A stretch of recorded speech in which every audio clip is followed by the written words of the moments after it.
ડીસા પંથકમાં લાંબી રાહ જોડાવ્યા બાદ આખરે મેઘરાજાની પધરામણી થતા વાતાવરણમાં શ્રાવણી આહલાદકતા પથરાઈ ગઈ છે.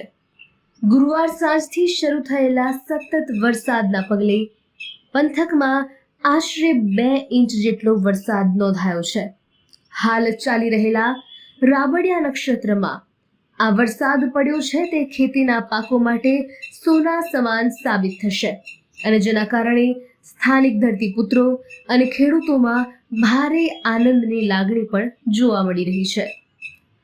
બીજી તરફ અચાનક ખાબકેલા 2 ઇંચ વરસાદને કારણે ડીસા શહેર અને નીચાણવાળા વિસ્તારોમાં પાણી ભરાઈ ગયા હતા.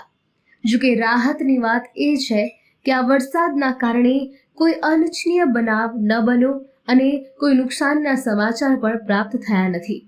આ દરમિયાન હવામાન વિભાગ દ્વારા વ્યક્ત કરવામાં આવેલી આગાહી અનુસાર સમગ્ર બનાસકાંઠા જિલ્લા સહિત ડીસા પંથકમાં આગામી 48 કલાક દરમિયાન હજુ પણ ભારે વરસાદ થવાની શક્યતા છે. વરસાદી માહોલને પગલે તંત્ર પણ એલર્ટ મોડમાં જોવા મળી રહ્યું છે.